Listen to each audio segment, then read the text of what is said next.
Maya Carter's hands trembled as she fumbled with her keys in the dim parking lot behind Hollis Grill. The night air bit at her skin, carrying the smell of grease and garbage from the dumpsters that lined the alley. Her feet screamed in protest after another double shift, the kind that left bruises on her heels and made every step feel like walking on broken glass. She was 27 years old and felt 60.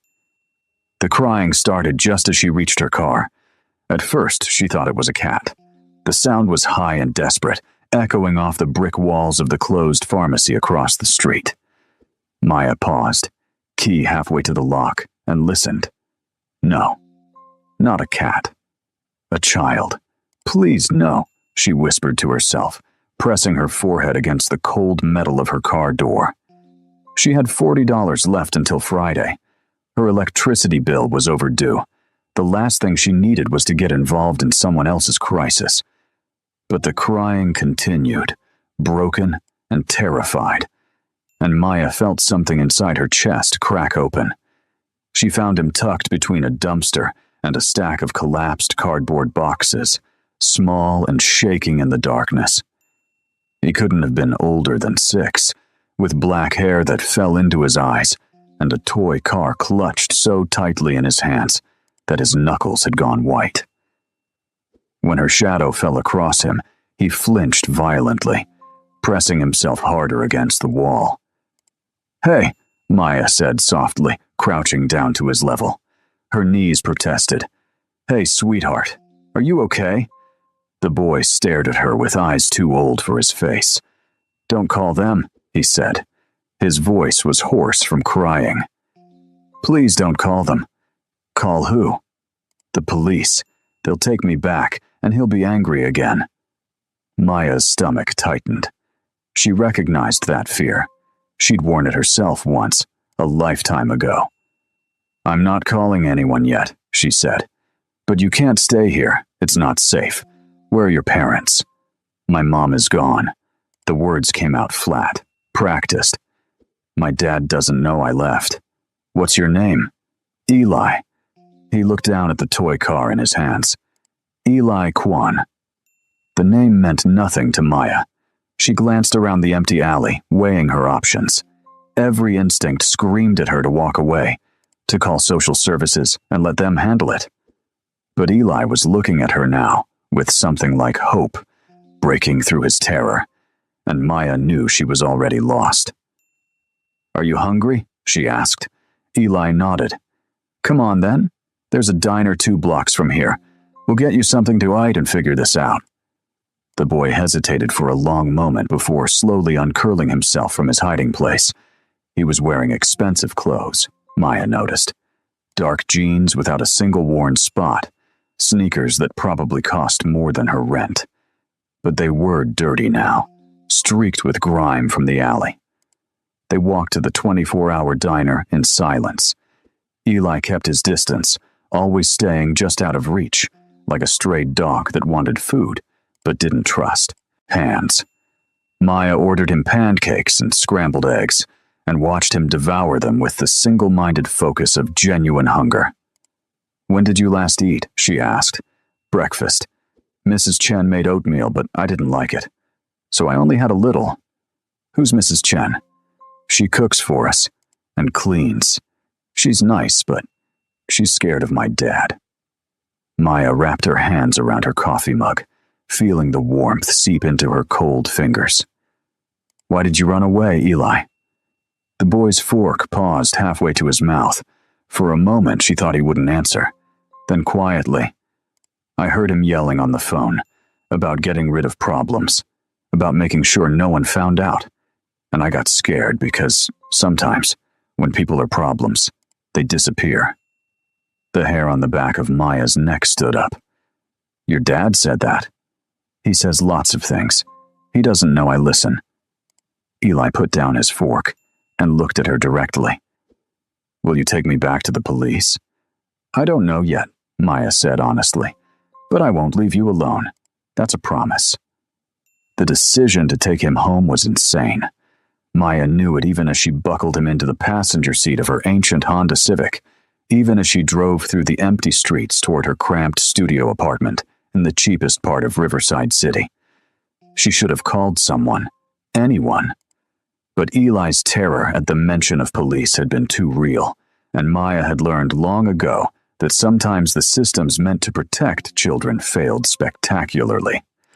Her apartment was a single room with a kitchenette, a bathroom barely big enough to turn around in, and a mattress on the floor that she'd bought used 3 years ago.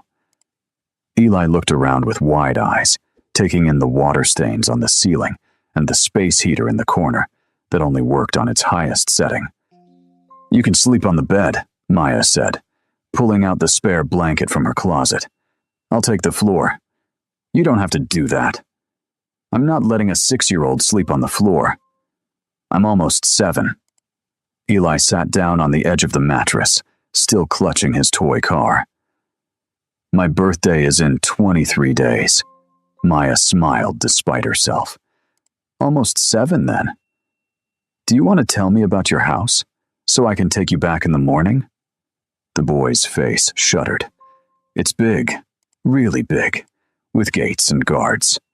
Guards. Men with guns. They walk around at night. Dad says they keep us safe, but I think they keep us in."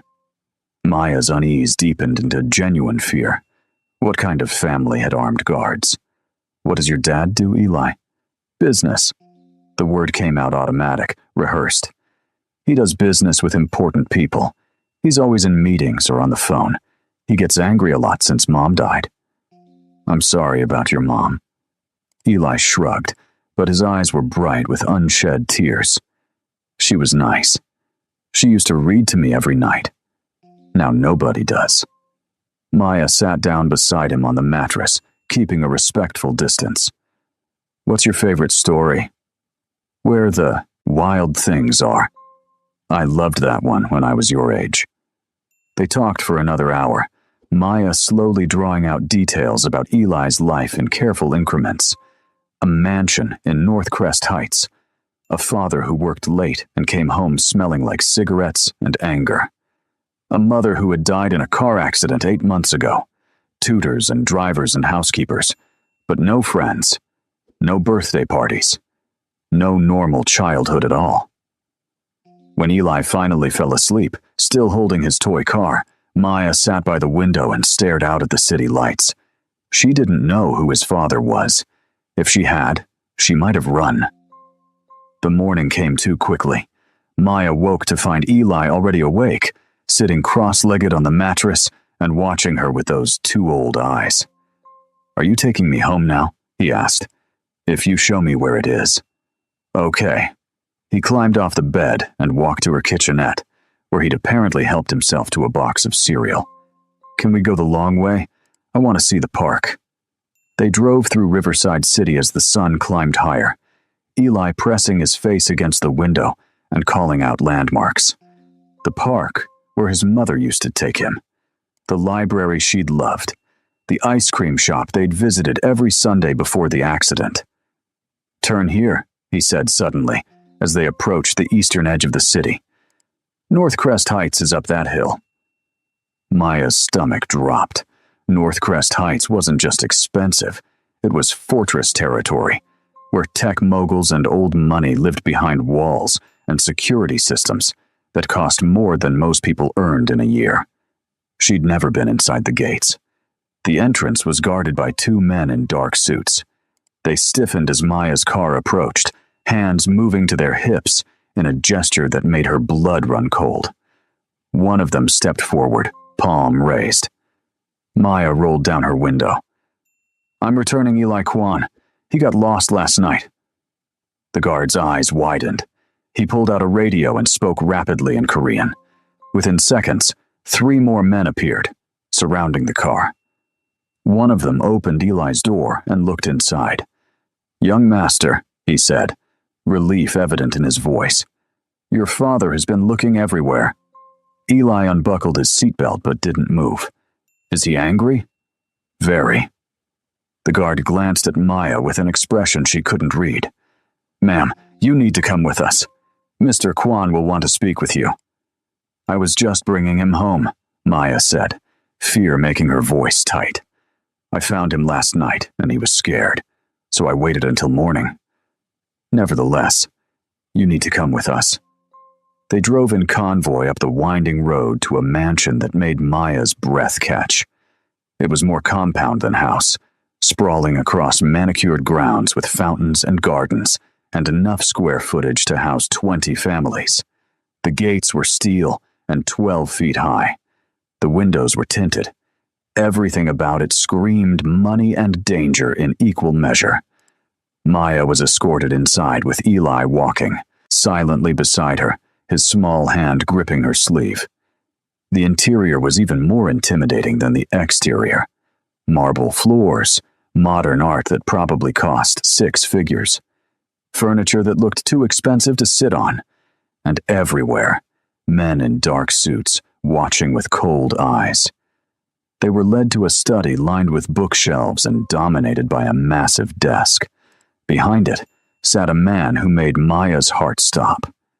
Daniel Kwan was young, probably mid-30s, with sharp features and eyes that seemed to see straight through her. He was dressed in a black suit that fit him perfectly, and when he stood, the movement was controlled and predatory. Every man in the room deferred to him automatically. "Eli," he said. His voice was quiet, but it carried. "Come here." The boy ran to his father, and Daniel caught him in an embrace that looked almost desperate. But when he straightened and looked at Maya, his expression had gone cold. "Who are you?" he asked. "Maya Carter. I work at Hollis Grill downtown. I found Eli last night in an alley. He was scared and hungry, so I helped him." "You took my son to your apartment." It wasn't a question. He was terrified. He begged me not to call the police. I didn't know what else to do. "So you kidnapped him?" "No." Maya's fear crystallized into anger. "I protected him. He was alone in a dangerous neighborhood at night. Where were your guards? Where were you?" The room went deathly silent. One of the men behind her shifted, and Maya realized she might have just made a fatal mistake. But Daniel's expression flickered with something that might have been surprise. "Leave us," he said to his men. "All of you. Take Eli to his room." "Dad," Eli protested. "Now." The word was steel. When they were alone, Daniel circled around his desk and leaned against it, studying Maya. "You have remarkable courage for someone in your position. Most people don't speak to me that way." "Maybe they should," Maya said, though her heart was hammering. Eli was alone and scared. "He's 6 years old." "Almost 7, she corrected, remembering his words. "Whatever you're involved in, he's a child caught in the middle of it." "What do you think I'm involved in?" "I don't know. But children don't have armed guards unless their parents are into something dangerous." Daniel's smile was sharp and mirthless. "Perceptive. Tell me, Maya Carter, what do you want?" "Nothing. I just wanted to make sure he got home safe." "People always want something. Money? A job? Information to sell to my enemies?" "I want to go home," Maya said flatly. "I have a shift in 4 hours, and I can't afford to lose it." He studied her for a long moment. Then, to her surprise, he laughed. It was a bitter sound. "You're either very honest or very good at lying. My chief lieutenant will investigate your story. If you're telling the truth, you'll be compensated for your time and trouble. If you're not," he let the threat hang. "I'm telling the truth. We'll see." Maya was questioned for 3 hours by a man named Mr. Park, who had the kind of calm demeanor that made her more nervous than Daniel's cold fury. He asked about every detail of the previous night, cross-referencing her answers against Eli's statement and surveillance footage from around the city. By the time he was satisfied, Maya was exhausted and shaking. "You're free to go," Mr. Park said finally. "A car will take you home." "What about Eli?" "That's not your concern." "I'm making it my concern. Is he safe here?" Mr. Park's expression softened slightly. "Mr. Kwan loves his son. everything he does is to protect him. But his world is dangerous, Miss Carter. The kindest thing you can do for that boy is forget you met him." But Maya couldn't forget. Over the next week, Eli appeared in her dreams. She saw him crying in that alley, clutching his toy car, wearing fear like a second skin. She thought about the empty mansion and the armed guards and the father who worked too much and came home smelling like anger. She was working the lunch rush when the black car pulled up outside Hollis Grill. Mr. Park stepped out, and Maya's stomach dropped. He waited until her shift ended, then approached her table. "Mr. Kwan wants to see you," he said. "Why?" "Eli has been asking for you. He won't eat, won't sleep.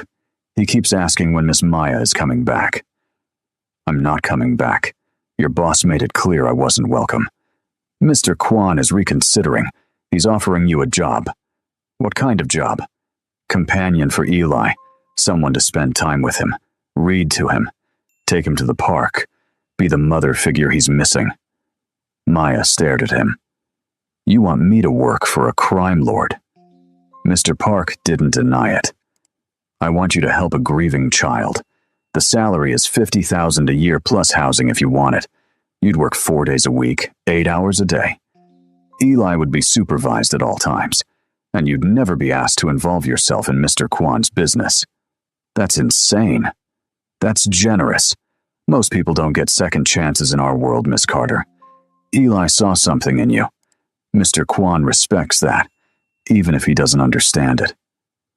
Maya thought about her studio apartment and her overdue bills and her feet that ached from standing for 12 hours at a time. She thought about Eli's face when he'd asked if she was taking him to the police. She thought about the crushing weight of barely surviving versus the possibility of actually living.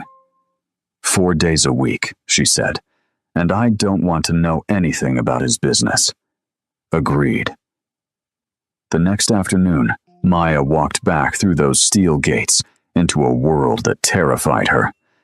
Eli was waiting in the foyer, and when he saw her, his entire face lit up. He ran to her and wrapped his arms around her waist, and Maya felt something in her chest crack wide open. "You came back," he said.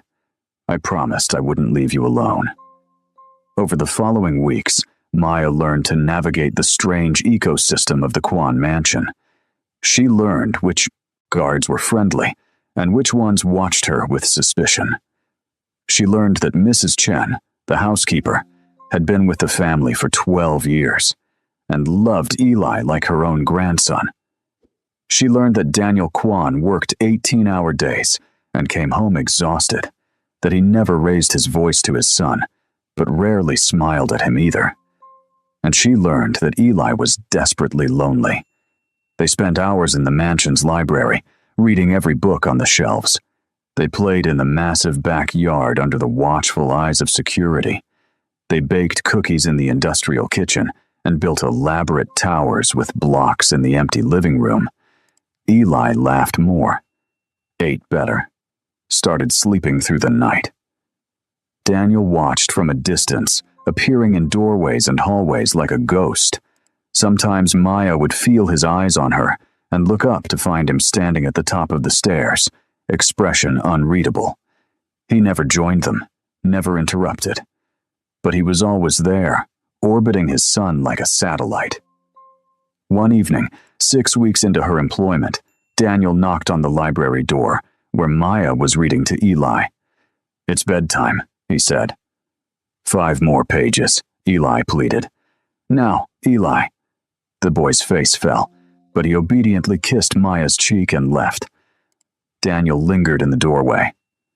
"Thank you," he said quietly, "for what you're doing for him. He's a good kid. It's easy. He talks about you constantly. You've made him happy again. I didn't think that was possible."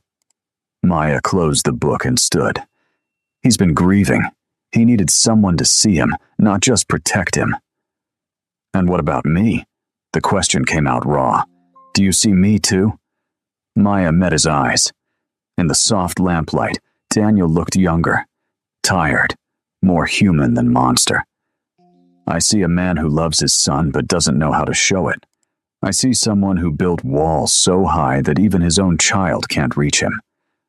Those walls keep him safe. They keep him lonely. Daniel flinched. You don't understand my world? Then explain it to me. They talked until midnight, sitting in the library, while the house settled into silence around them. Daniel told her about his wife, Grace, who had been killed by a rival's car bomb meant for him, about the empire he'd inherited from his father and the bloody path he'd walked to keep it, about enemies who circled like sharks and allies who could turn on a dime. Eli is my only weakness, he said. If they knew how much he means to me, they'd use him to destroy me. So you keep him locked away, hidden. But Eli doesn't need a fortress, Daniel. He needs a father. I don't know how to be both. I can keep him safe, or I can be close to him. Not both. That's a coward's choice. Daniel's eyes flashed with anger, but Maya didn't back down. You're hiding behind your fear, she continued. You're letting it control you instead of fighting through it. Your wife died, and instead of grieving with your son, you pushed him away. He thinks you blame him. I don't. Then tell him that. Spend time with him. Let him see that his father is more than just a shadow that comes home late and leaves early. The next day, Daniel joined them for breakfast. Eli was so shocked he dropped his spoon. Over the following weeks, Daniel began appearing more. He'd sit in on reading time, quiet and attentive. He'd join them for walks in the garden. Once, he even played trucks with Eli on the living room floor, his expensive suit jacket abandoned on a chair. Maya watched father and son slowly find their way back to each other, and something unexpected began growing in her own chest. She caught herself noticing the way Daniel's face softened when he looked at Eli, the rare smiles that transformed him from terrifying to handsome, the moments of dry humor that appeared when he let his guard down. One afternoon, she found Daniel in the study going through paperwork. He looked up when she entered. Eli's napping, she said. I wanted to ask about his birthday. He mentioned it's coming up. 3 weeks. Daniel set down his pen. Grace always planned elaborate parties. I don't know where to start. What does Eli want? He asked for something small, just family. But we don't have family left. It's only us. Then make it special for just the 3 of you. Bake a cake, play games, make him feel loved. That's all he really wants. Daniel studied her. You're part of this now, you know. He considers you family. What about you? The question slipped out before Maya could stop it. Do you consider me family? The air between them changed. Daniel stood slowly and walked around his desk until he was standing directly in front of her. I consider you dangerous, he said softly. You make me want things I can't afford to want. You make me hope when hope is a liability. Maybe you need more liabilities then. He reached out and brushed a strand of hair from her face, his touch gentle. If I pursue this, I put you in danger. Everyone I love becomes a target. I'm already here, Daniel. I'm already in your world. The only question is whether you're brave enough to let me stay. They crossed the line that night. Daniel kissed her in the library, gentle and desperate, and Maya felt the last of her defenses crumble. She knew it was reckless, knew she was falling for a man whose business was violence and whose enemies would happily kill her to hurt him. But she'd seen the person beneath the armor, and she couldn't walk away. For 3 months, they existed in a strange bubble of happiness. Daniel slowly stepped back from the most violent aspects of his business. He spent more time at home, more time with Eli. The mansion felt less like a fortress and more like a home. Then Victor Hahn made his move. Maya was reading to Eli in the library when Mr. Park burst through the door. We need to go, now. What's happening? Maya stood, pulling Eli close. Mr. Hahn has made a play. He's coming for the family. We're evacuating to the safe house. The next hours were chaos. Armed men flooded the mansion. Cars appeared in the driveway. Daniel appeared from his office, his face hard and cold again, and Maya saw the crime lord resurface fully. "Take them to the hillside location," he ordered Mr. Park. Then to Maya, "Stay with Eli. Don't let him out of your sight." "Where are you going?" "To end this." "Daniel, no. This isn't a debate." He cupped her face in his hands, his eyes fierce. "I told you everyone I love becomes a target. Han thinks he can use you and Eli against me. I'm going to show him what a mistake that is." They were driven to a safe house in the mountains, but the peace didn't last. Han's men had followed. Maya heard gunshots in the distance and pulled Eli into a closet, covering his ears as the battle raged outside. The door burst open, and one of Han's enforcers appeared, gun raised. Maya threw herself in front of Eli. The shot never came. Daniel appeared like an avenging angel, moving with brutal efficiency. The enforcer went down. More men poured in. The fight was savage and quick, and when the silence fell, Daniel was standing over 3 bodies, blood on his hands. He looked at Maya and Eli huddled in the closet. "It's over," he said. "Han is dead. His organization is scattered." But the cost was written on his face. That night, after Eli was finally asleep, Daniel sat with Maya on the safe house porch. "I can't do this anymore," he said. "I can't risk you. Either of you." "So what are you saying?" "That I have a choice to make. Keep the empire and lose my family, or give it up and try to build something real." "You know what I want you to choose. It's not that simple. People depend on me. There's too much blood in the foundation." Maya took his hand. "Then change the foundation. You're smart enough, Daniel. Rich enough. You could transition into legitimate business. It won't be easy, but nothing worth having is. And if I do, if I try to walk away and it destroys everything, then we'll face it together. You, me, and Eli, as a family." The change didn't happen overnight.